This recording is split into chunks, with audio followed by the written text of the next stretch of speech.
নিৰ্দিষ্ট কিছুসংখ্যক এই স্বাৰ্থলোভী নিজৰ ব্যক্তি স্বাৰ্থ সিদ্ধিৰ বাবে সাংবাদিকতাৰ পেছাটোক ব্যৱহাৰ কৰা, সংবাদ গোষ্ঠীক তেওঁলোকে ব্যৱহাৰ কৰা সেই ব্যক্তিসকলক চিনাক্ত কৰিব লাগে আৰু চিনাক্ত কৰি ৰাইজৰ সন্মুখত পৰিচয় কৰাই দিব লাগে। অন্যথা কিন্তু সংবাদ মাধ্যম অথবা সাংবাদিকসকলৰ যি এক নিকা ছবি ৰাইজৰ মাজত আছিল বা ৰাইজৰ মাজত আগতে প্ৰচলিত হৈ আছিল, সেই ছবিখন কিন্তু লাহে লাহে ম্লান হোৱাৰ উপক্ৰম হৈছে।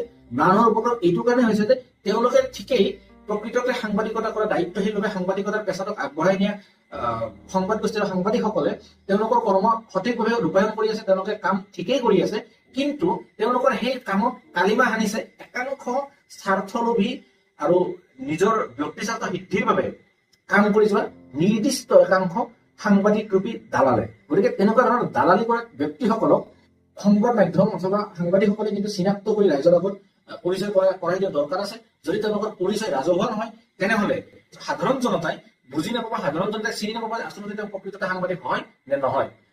যদি প্ৰকৃত সাংবাদিকসকলে সেই কামটো কৰিবলৈ আগ্ৰহী নহয়, তেনেহলে কিন্তু সেই প্ৰকৃত সাংবাদিকসকলে তেওঁলোকে এটা বদনামৰ ভাগ লৈ সদায় চলিব লাগিব। তেওঁলোকে সদায় শুনিব লাগিব যে সাংবাদিক আৰু সাংবাদিকতাৰ প্ৰতি সাধাৰণ জনতাৰ আস্থা হ্ৰাস হৈছে।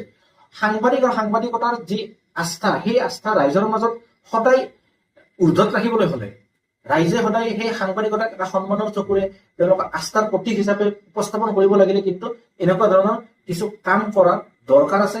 বৰ্তমান সেই সময় সমাগত, যি সময়ৰ পিছত হয়তো ৰাইজৰ মাজত যি আস্থা, সেই আস্থা আৰু অধিক হ্ৰাস পাবলৈ উপক্ৰম হব। সংবাদ মাধ্যম গণতন্ত্ৰৰ চতুৰ্থ স্তম্ভ সদায় চতুৰ্থ স্তম্ভৰ দৰে জিলিকি থাকক, ভোটাতৰা হৈ জিলিকি থাকক, আমি সেইটোৱে কামনা কৰো। আৰু সেইবাবে আমি অনুৰোধ জনাইছো এগৰাকী সাধাৰণ জনতা হিচাপে সংবাদ মাধ্যম আৰু সাংবাদিকৰ ওপৰত আমাৰ সম্পূৰ্ণ আস্থা আছে বাবে, আজিও আমাৰ সেই আস্থা প্ৰতি আছে বাবে আমি অনুৰোধ জনাইছো যাতে দালাল ৰূপী একাংশ লোকে যি সংবাদ মাধ্যম আৰু সাংবাদিকক যে কলুষিত কৰাৰ কাৰ্য তেওঁলোকে কৰি গৈ আছে, সেই কাৰ্য যাতে বন্ধ হয়, তেওঁলোকক যাতে ৰাইজৰ সন্মুখত চিনাকি